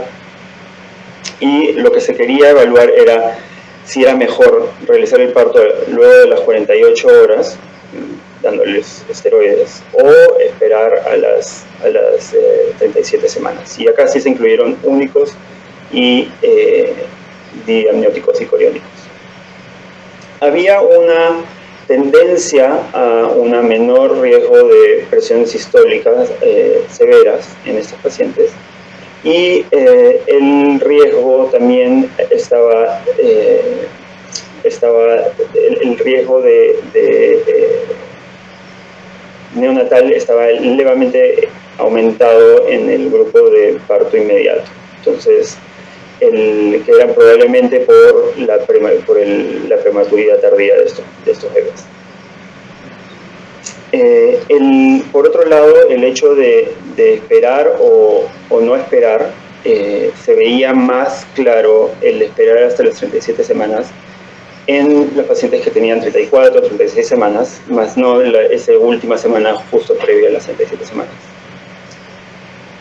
Entonces, basado en todos esos estudios, la recomendación es un manejo expectante de la preeclampsia sin signo de severidad antes de las 37 semanas, hasta las 37 semanas, y una vez que se llegue a las 37 semanas o el diagnóstico se hace luego de las 37 semanas, proceder con el parto. Ahora, el manejo debe ser bastante cercano, y eso quiere decir ecografías seriadas cada 3 semanas para evaluar el crecimiento fetal. Sabemos que hay una relación entre restricción del crecimiento intrauterino y hipertensión inducida por el embarazo. Realizar NSTs y perfiles biofísicos 2 veces por semana, pruebas de laboratorio de 1 o 2 veces por semana. La proteinuria se puede realizar, no va a cambiar mucho el manejo, el hecho de que en ese caso la paciente tenga hipertensión gestacional o preeclampsia sin signo de severidad. Básicamente va a ser el mismo manejo, entonces no es tan necesario como si las pruebas séricas. La evaluación médica y medición de presión arterial cercana, idealmente en la casa. Y lógicamente tener algunos síntomas cruciales que la paciente puede acudir a evaluación si es ese caso. El hecho de hospitalizar o no va a depender mucho de otras variables, los factores de riesgo de la paciente. Estamos hablando distinto de una paciente que tiene insuficiencia renal crónica, con una paciente que además de la preeclampsia o de la diabetes o de la hipertensión gestacional no tiene otros factores de riesgo, y también el acceso que puedan tener a un centro de salud va a ser crucial para el hecho de decidir entre un manejo intrahospitalario o no. Ahora, esto cambia con los elementos de severidad. Y cuando hay elementos de severidad, lo primero que hay que hacer es estabilizar al paciente, mantener la presión arterial debajo de los rangos severos, una sistólica debajo de 160 y una diastólica debajo de 110. Esto ya que la gran mayoría de casos de stroke o de accidente cerebrovascular debido a preeclampsia se da en pacientes que han tenido la presión en esos rangos. Empezar sulfato de magnesio para la prevención de eclampsia, y si es que tiene la paciente más de 34 semanas en este caso, proceder con el parto. Si tiene menos de 34 va a depender de toda la presentación. Entonces estos son los criterios de severidad por la ACOG, la última publicada en el 2020. La presión arterial más de 160 sobre 110, trombocitopenia, cambios en elevación de enzimas hepáticas, insuficiencia renal, edema pulmonar, cefalea persistente. Entonces, para empezar, el primer punto es poder manejar la presión arterial severa. Y esto se puede dar con diferentes tipos de medicamentos. Lo importante es saber que el hecho de mantener estos pacientes con hipertensión severa por un tiempo prolongado puede tener varios impactos que son a corto plazo y, como ya dije, pueden ser catastróficos, y a largo plazo, tal como falla cardíaca, ACVs, isquemia miocárdica, falla renal. Entonces, el Colegio Americano de Ginecología y Obstetricia recomienda algunos diferentes tipos de regímenes para poder hacer el manejo de la hipertensión severa aguda, y esto puede ser con nifedipino oral, en el caso de que la paciente, de que no tengamos acceso a antihipertensivos endovenosos, o que la paciente tenga o que no tenga, por ejemplo, una vía. En estos casos el nifedipino es crucial. Es muy importante saber o diferenciar al momento de prescribirlo que el nifedipino puede venir en dos presentaciones, ya sea de immediate release o extendida. Es importante que la que se use es la de absorción rápida, por la necesidad de que este tratamiento sea efectivo cuanto antes. Se puede usar también hidralazina endovenosa y la betalol endovenoso, subiendo de 20 a 40 y 80 miligramos endovenoso. Para estos, para el manejo de estos antihipertensivos, hay diferentes tiempos en que se debe tomar la presión entre medicación y medicación, basado en la rapidez con la que cada uno actúa, ¿no? Ya si es que se tratan, usualmente la recomendación es que se trate con un antihipertensivo y tratar de maximizarlo y pasar al otro antihipertensivo. Si es que luego de ese antihipertensivo ya no se da, ya no hay un buen manejo, o las presiones siguen siendo severas, ya se debe de comenzar a pensar en infusiones, en drips de antihipertensivos endovenosos. Ahora, con el respecto al manejo de expectante, se puede tratar de preeclampsia, se puede tratar, si es que todo lo demás se ve bien, se puede tratar con antihipertensivos orales. Todo esto en el setting de intrahospitalario, lógicamente. Y es un estudio publicado en el Lancet del 2019, realizado en India, sobre diferentes tipos de medicamentos orales que pueden ser usados, nifedipino, labetalol o metildopa. La idea era una presión arterial por debajo del 160-110, y lo que encontró este estudio es que entre los dos, si tenemos las tres opciones mejores ya sea nifedipino oral de acción prolongada o la betalol. Esas son también las dos principales medicamentos de primera línea para el EICOP. Metildopa no parece ser tan buen medicamento para el manejo de esta patología, y por eso debe ser usado solamente si no hay otro medicamento disponible. Con respecto al sulfato de magnesio, una vez que se diagnostica a la paciente con preeclampsia con signos de severidad, el sulfato de magnesio debe ser empezado inmediatamente.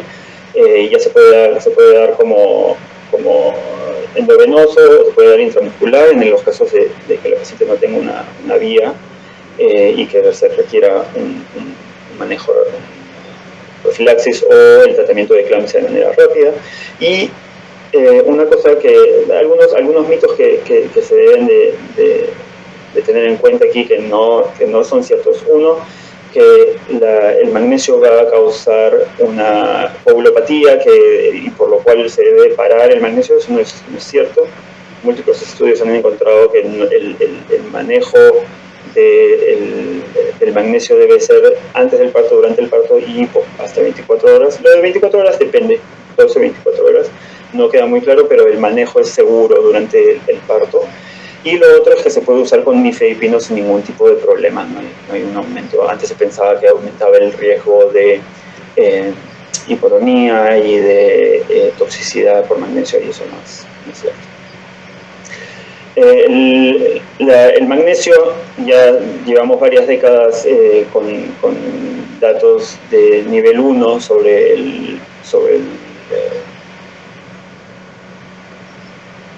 significativamente el riesgo de eclampsia, en aproximadamente un 60%. Y es importante saber que el riesgo de eclampsia en pacientes con preeclampsia severa es bajo. Es 4 en cada 200, y eso se baja aproximadamente a 1 en cada 200 con el uso de magnesio. Y también se disminuye el riesgo de desprendimiento prematuro de placenta. El número necesario a tratar para prevenir eclampsia es aproximadamente 36 en pacientes con síntomas y 129 en pacientes sin síntomas, ambos con preeclampsia con signos de severidad. El número a tratar en pacientes sin signos de severidad es aún mayor, y es por eso que es bastante controversial el uso, ¿no? Depende mucho de la institución, depende mucho de la población en sí, pero en la gran mayoría de lugares no se utiliza. Ahora, con respecto, hasta hace unas décadas, el tratamiento, hasta hace una década, un poco más, el manejo de preeclampsia con signos de severidad era, una vez se diagnostica, se hace el parto. Y esto ha cambiado basado en algunos estudios en los años 90, finales de los años 90, donde la tendencia cambió a un manejo expectante siempre y cuando sea seguro para la madre y para el feto. Entonces, hay algunas situaciones en donde el manejo expectante es contraindicado, y eso es si la paciente tiene hipertensión severa y que no responde al tratamiento, tiene una ACV, lógicamente, síndrome de Hell, infarto de miocardio, daño renal, eclampsia, desprendimiento prematuro de placenta, síntomas persistentes, edema pulmonar, y en el feto, si es que tiene, si su trazado es anormal, no es adecuado, tiene un trazado de categoría 3 o es un óbito fetal, lógicamente, feto sin posibilidad de supervivencia, ya sea previable o con malformaciones que tienen un mal pronóstico, y restricción de crecimiento intrauterino con Doppler de flujo diastólico reverso. ¿Cuándo es que se realiza un parto inmediato? Si es que la paciente tiene más de 34 semanas, o si tiene menos de 34 semanas y tiene eclampsia o coagulación intravascular diseminada, o las presiones arteriales son cerebralmente elevadas, como ya les dije, se pasa por los antihipertensivos de primera línea y no funciona, si el feto no es viable o si la paciente tiene no pulmonar. Cuándo esperar va a depender si es que la paciente tiene menos de 34 semanas, si es que se trata la presión arterial severa y con eso se controla. Esos pacientes son pacientes que potencialmente tienen se podría discutir el manejo expectante. En pacientes con laboratorios anormales va a depender de cuál es la tendencia de estos laboratorios, para ver si es que la paciente puede recibir los esteroides durante las 48 horas, restricción del crecimiento intrauterino, oligohidramnios, doppler de la arteria uterina umbilical severa, síntomas persistentes o disfunción renal. Esto va a depender, lógicamente, tratando de aquí de objetivizar lo máximo posible, pero va a depender en caso, pero en estos casos, usualmente, si es que es seguro dentro de las primeras 48 horas poder dar los esteroides para maduración pulmonar y para disminución de morbimortalidad neonatal, entonces se realiza. El manejo expectante debe ser intrahospitalario. Los riesgos, como ya les expliqué, son bastante altos, sobre todo para la madre, para el feto, y esto requiere funciones vitales cada 4-8 horas, con mediciones estrictas de orina y fluidos, evaluación de síntomas de preeclampsia, pruebas de laboratorios diarios, ecografías de perfil biofísico, NSTs diarios, por lo menos 2 a 3 veces al día, y crecimiento fetal. Los estudios con respecto a los outcomes como ya les dije, para las madres, siempre va a ser un riesgo. Aquí estamos hablando sobre los neonatos, y con los neonatos, los dos estudios más grandes realizados en países desarrollados demuestran que hay una mejoría en los riesgos, o hay un mayor riesgo de hemorragia intraventricular, distrés respiratorio, ventilación mecánica en los pacientes que se hace el parto inmediatamente, a comparación de los que se hace expectante, y es por eso que es la recomendación actual. Pero este estudio realizado en Latinoamérica demostró que probablemente para nuestra población, o para la población latinoamericana, probablemente este no es el caso. El cambio, con el manejo expectante se ganaban aproximadamente 8 días, y cuando se evaluaron los outcomes, encontraron que había un mayor riesgo de bajo peso al nacer, de edema pulmonar y el materno, y que el tiempo en UCI no variaba entre los dos. Aquí en más detalle estoy corriendo un poco para no pasarme la hora. Con respecto al modo de parto, idealmente eso va a depender lógicamente de la situación tanto materna como fetal y de la edad gestacional, pero sabemos que la diferencia con respecto a los outcomes neonatales es bastante similar en los pacientes que tuvieron una inducción del parto o una cesárea electiva.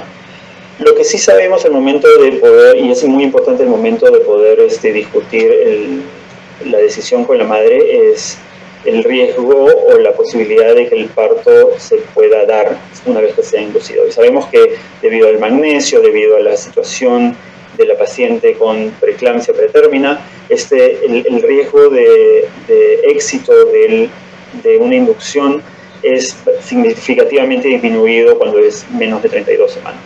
Entonces, aproximadamente de 30 a 40% de éxito en una inducción. Lógicamente, eso también tiene otra variable importante, es el Bishop score, ¿no?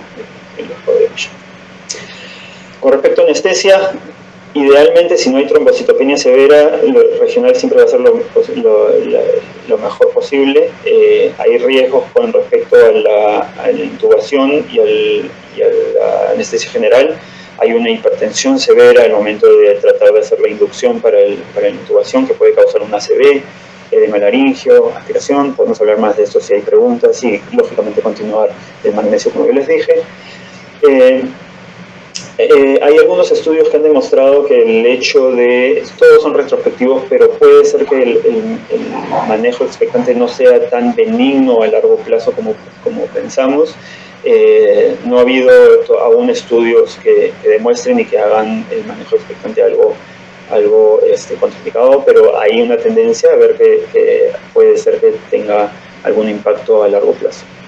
Y esto ya fue comentado y creo que es muy importante recalcar que nosotros como ginecobstetras tenemos el privilegio y el deber de poder manejar estas patologías en una situación tan crítica, pero también debemos de tener el deber de poder informar a las pacientes de que este es un momento de estrés en donde muchas veces se dan factores de riesgo que se van a ver luego en la vida y que estas pacientes tienen un mayor riesgo significativo de hipertensión crónica, de infarto de miocardio y de ACVs, y que es crucial que estos pacientes tengan un seguimiento a largo plazo con su médico de familia o su médico internista para disminuir estos riesgos y tener evaluaciones seriadas durante su vida.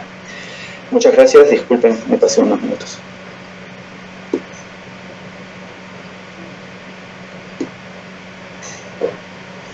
Ok, como digo, los tres ponentes ha sido una conducción bastante tranquila para mí porque ustedes han cumplido muy bien los temas y a veces tener esa parte es difícil, pero muy bien. Vamos a empezar una ronda de preguntas en el cual yo le pediría la participación de todos ustedes, no solamente al que desarrolló la parte de su tema. Me agradaría conocer las opiniones que se dan.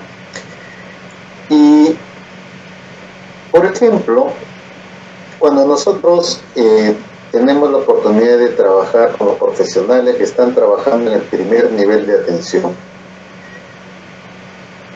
muchos de las zonas rurales, cuando tratan de enviar a sus pacientes a los hospitales, y son casos de preeclampsia severa, los médicos que están le dicen que todavía no le pongas el sulfato de magnesio, que se lo van a colocar, que cuando llegue al hospital, que es un peligro que ellos estén manejando sulfato de magnesio en primer nivel hasta que lleguen al hospital. ¿Qué les parece esa recomendación de algunos hospitales que dan a sus pobres médicos del primer nivel? Bueno, ya que yo he hecho la presentación, voy a empezar. Sé que acá todos somos expertos en el tema y todos vamos a tener una opinión. Creo que va a ser en conjunto de que el no manejar la preeclampsia severa de manera rápida puede tener riesgos catastróficos, ya sea para la madre como para el feto.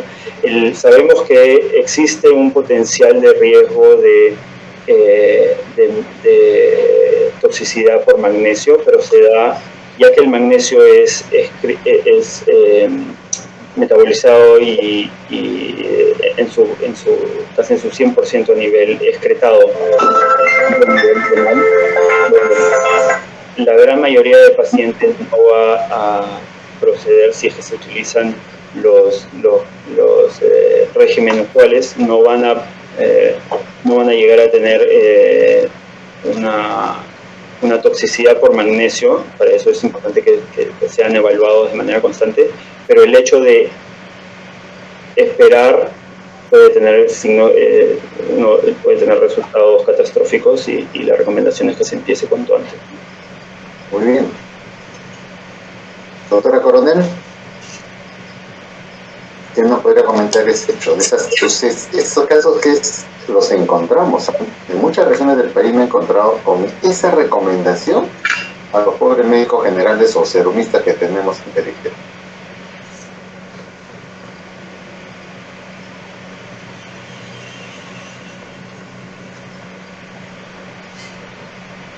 La otra pregunta que también tenemos en esos talleres que desarrollamos: el uso de los hipotensores solamente debe indicarse cuando la presión arterial es mayor de 160/110.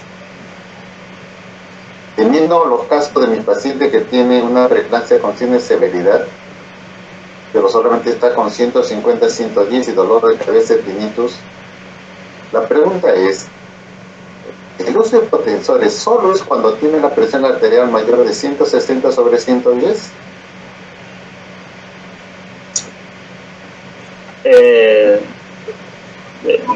yo no sé si alguien quiere responder, no quiero tomar todas las respuestas, todas las preguntas, pero con respecto al manejo, cuando hablamos de preeclampsia con signos de severidad, primero que todo, este manejo debe ser intrahospitalario. No hay una paciente con preeclampsia con signos de severidad, y no solamente hospitalario, sino que debe tener un seguimiento bastante cercano.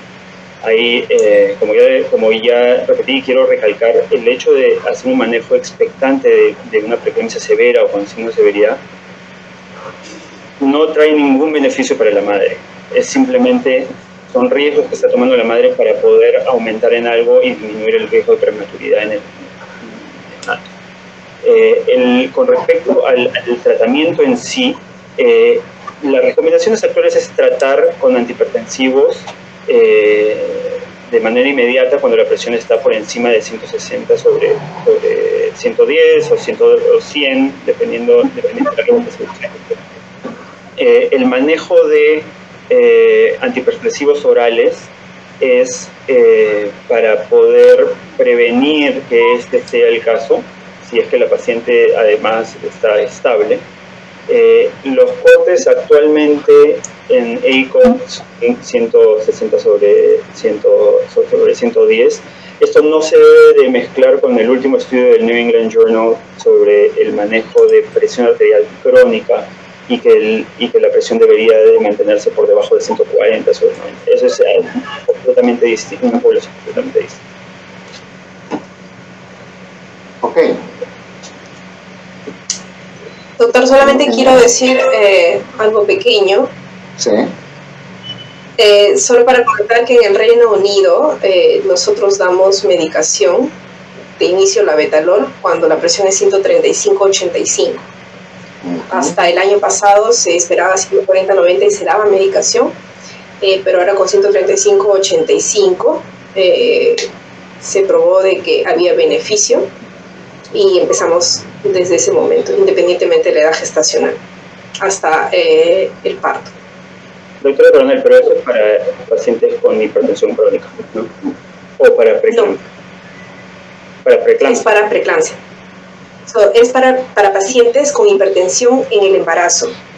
Una hipertensión de reciente diagnóstico, no para hipertensión crónica, ya sea hipertensión gestacional o preeclampsia.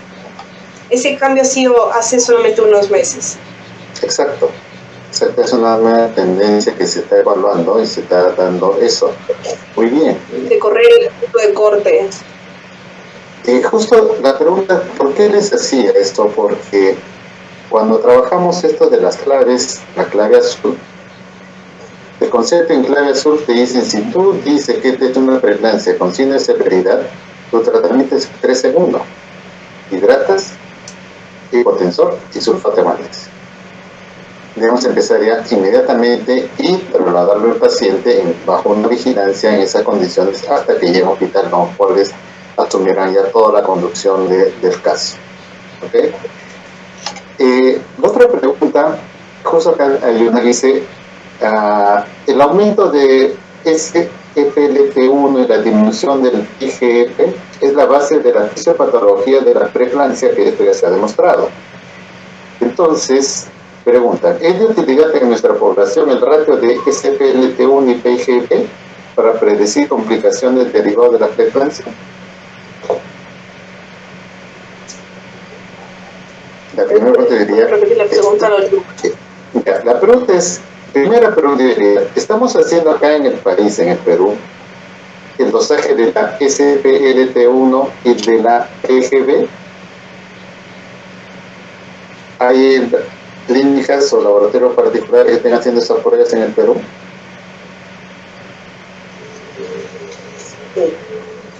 ¿Sí lo están haciendo? Laboratorio rojo. Perfecto. Entonces, exacto.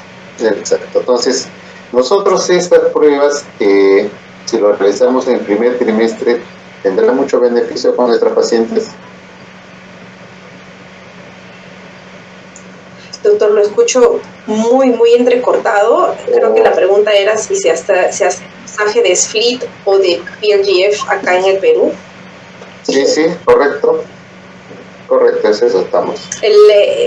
Tengo entendido que PRGF sí se hace. Me parece que todavía no se está haciendo acá en el Perú. Ya, no sé, justo.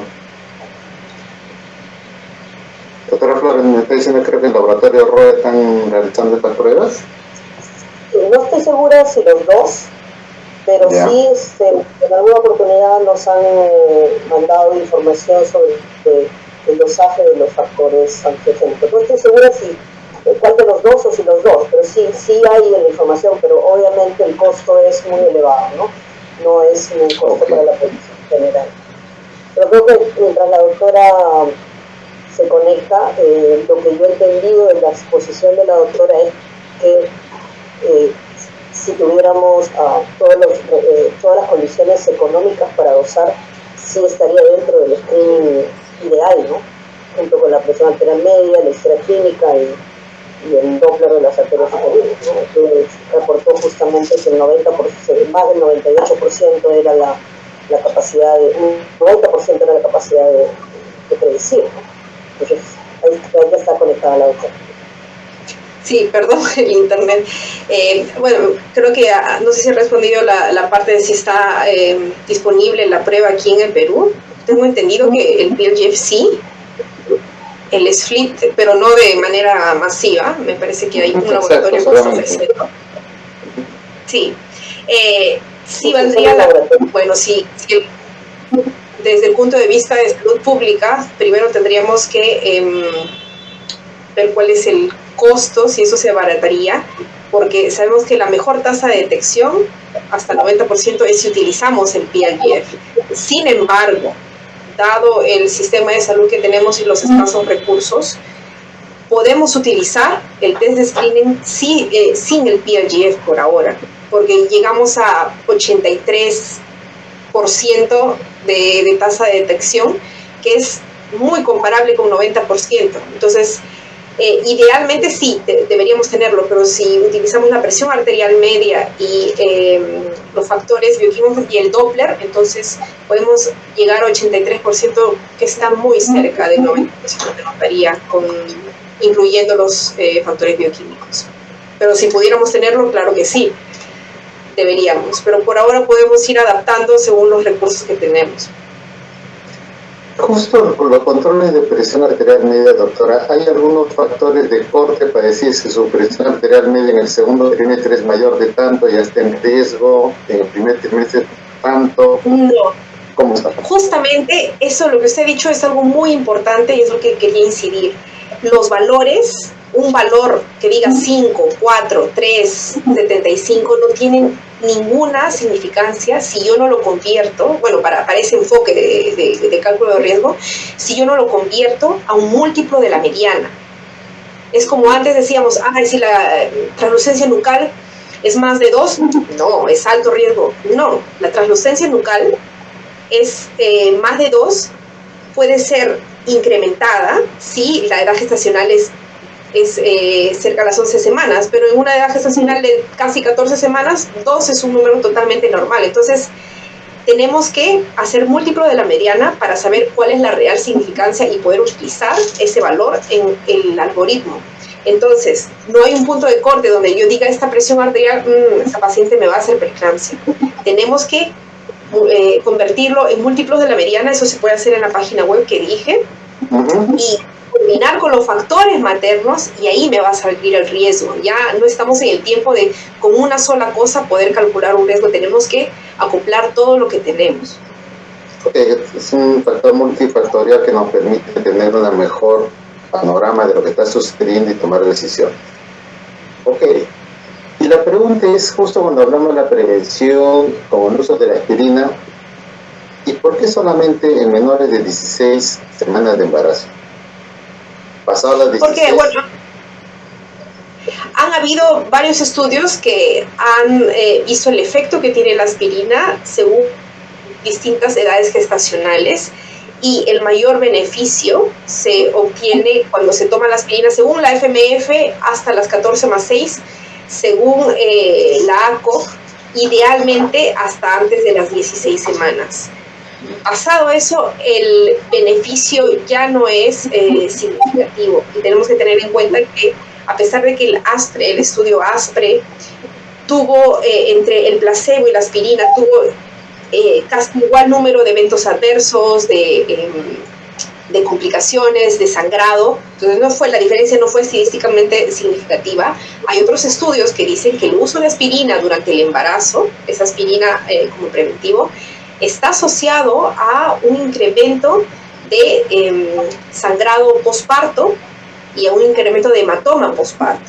Entonces, esto es algo que, y también de hemorragia intracraneal para el neonato. Entonces, estas son cosas que tenemos que tomar en cuenta y explicar a la paciente cuando le damos la aspirina, y por eso es que no se da aspirina a todo el mundo, porque sí, a pesar que el ASPRE no vio ninguna diferencia, hay otros estudios que sí han visto que hay complicaciones, hay efectos adversos, entonces no debemos dar un uso generalizado de aspirina a todo el mundo.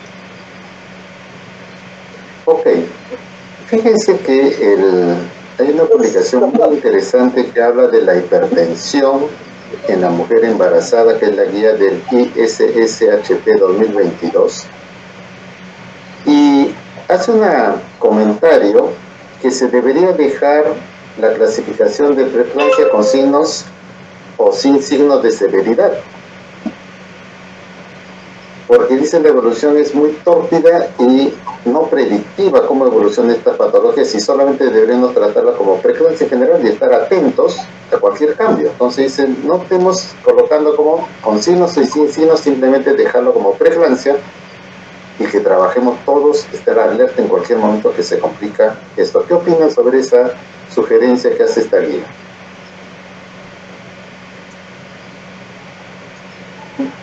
Yo diría que es cierto entre comillas, porque desde el momento que uno hace el diagnóstico de preeclampsia, tiene que actuar, tiene que monitorizar y tiene que ver en todo momento al paciente, que en cualquier momento se puede convertir en una preeclampsia con signo de severidad, y actuar de acuerdo a eso, ¿no? Yo considero que hay que hacer un buen diagnóstico, un diagnóstico adecuado. Y independientemente si la paciente está estable, podemos llamarla, categorizarla con signos o sin signos, de acuerdo a la presentación clínica de la paciente voy a actuar. Si es una paciente que tiene la presión alta, demasiado alta, le voy a dar paciente. Si es que tiene riesgo de convulsionar, le voy a dar sulfato de magnesio, etcétera, etcétera. En el momento que uno se enfrenta al paciente, un poco no está tanto preocupándose si tiene un determinado nombre o no. Simplemente actúa. Ok. A ver, hay una pregunta muy puntual que dice, ¿qué punto de corte se recomienda para definir el alto riesgo de desarrollo de preeclampsia al aplicar la calculadora de la Fundación de Medicina Fetal? ¿Cuál es el corte que recomienda? ¿Algo se ha precisado sobre eso? El uso de la calculadora de la Fundación de Medicina Fetal. O justo salió la doctora Carla Coronel.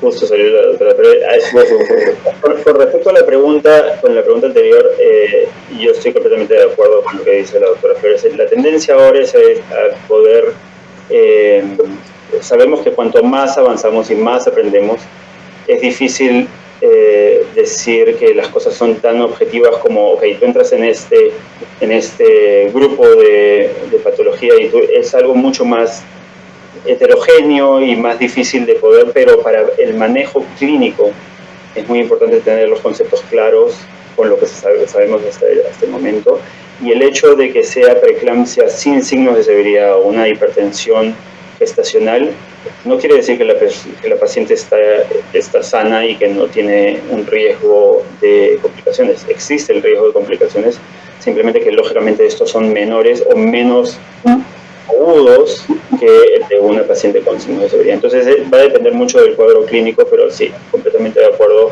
Al final del cabo, el hecho de colocarle un nombre y un apellido a lo que está ocurriendo es importante, pero lo importante es poder manejar a la paciente, estabilizarla y estar seguros de que estamos manejando de manera adecuada su patología.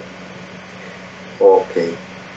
A ver, ya unas últimas preguntas. Dice, ¿hasta qué edad gestacional debería usarse los corticoides como maduración pulmonar? Con respecto, eso queda clarísimo que 34 semanas ha sido el corte por muchísimo tiempo. Sabemos que darlo por debajo de las 34 semanas disminuye el riesgo de distrés respiratorio agudo, de enterocolitis necrotizante, de sangrado intraventricular, de admisiones a cuidados intensivos y de mortalidad. Eso queda claro y ha quedado claro por décadas. Ahora, en este último estudio de los esteroides en el momento de pretérmino tardío, que es entre esas 34 semanas y 36.6 semanas, lo que demostraron es que había disminuía el riesgo tanto de usar oxígeno por más de 12 horas como el uso de CPAP en el bebé. El riesgo, la prevalencia de distrés respiratorio en el neonato a esa edad gestacional es bajo, y es por eso probablemente que los esteroides no tienen un impacto bastante alto. Habiendo dicho eso, si es que hay una paciente con signos de severidad y tiene 35 semanas, no sería el mejor manejo esperar a los esteroides. En ese momento es mejor, los riesgos son mayores que el riesgo el riesgo a largo plazo del uso de CPAP o de oxígeno. Así que en esos casos, y quiero que quede bien claro, luego de las 34 semanas no hay razón para esperar si una paciente tiene preeclampsia severa. Y justo cuando tratan sobre este manejo expectante, la gran mayoría dice que es ganar las 48 horas para que madure el pulmón justo en los menores de 34 semanas y luego terminar el embarazo. ¿Cuándo? Pasó las 48 horas, ¿vamos a seguir esperando o ya terminamos el embarazo? Hay casos bien específicos en donde el manejo expectante se puede dar y ganar días y semanas, y es usualmente en pacientes que vienen con hipertensión severa, se trata y se estabilizan. Ese es el caso típico de pacientes que se puede ganar más que simplemente los esteroides, ¿no? Y en el caso ideal se llegaría hasta las 34 semanas. Sabemos que los estudios realizados, desde los primeros estudios que vieron esto como una opción, hasta estudios recientes, el tiempo de ganancia medio va entre 7 a 15 días, pero no es, en una paciente que realmente viene con hipertensión, con preeclampsia severa, ganar más de ese tiempo es bastante raro, ¿no? Ok, bastante interesante esa pregunta al respecto, porque algunos daban hasta las 37 y de repente están diciendo que los niños tienen que ser mayores de 38, recién son a término, ¿no? Y algunos están dando corticoides y ya se ha visto que no, y más bien genera otros problemas el uso de corticoides. Muy bien, yo creo que con esto vamos a dar ya muy buenas sus respuestas, bastante claras, y lo importante acá nosotros es recomendar que la atención prenatal debe hacerse siempre tratando de buscar los signos de alerta, y justo los de preeclampsia son los signos que debemos ir a buscarlos, ¿no? Y tratar de que esta atención prenatal, las cosas tan sencillas como una toma correcta de la presión arterial, un control de peso, como bien nos han recordado ustedes que los factores de riesgo también son importantes. Ojalá que todos se logren hacer los tamizajes de las IP de las arterias uterinas. Ojalá que desarrollemos que estas pruebas de los marcadores angiogénicos los podamos tener en el servicio público. Creo que nos va a permitir detectar tempranamente estas patologías y hacer las intervenciones, como ustedes muy bien claro lo han dicho. Detectado, determinar el momento oportuno y se termina el embarazo. Creo que esas son las mejores recomendaciones del simposio que hemos desarrollado.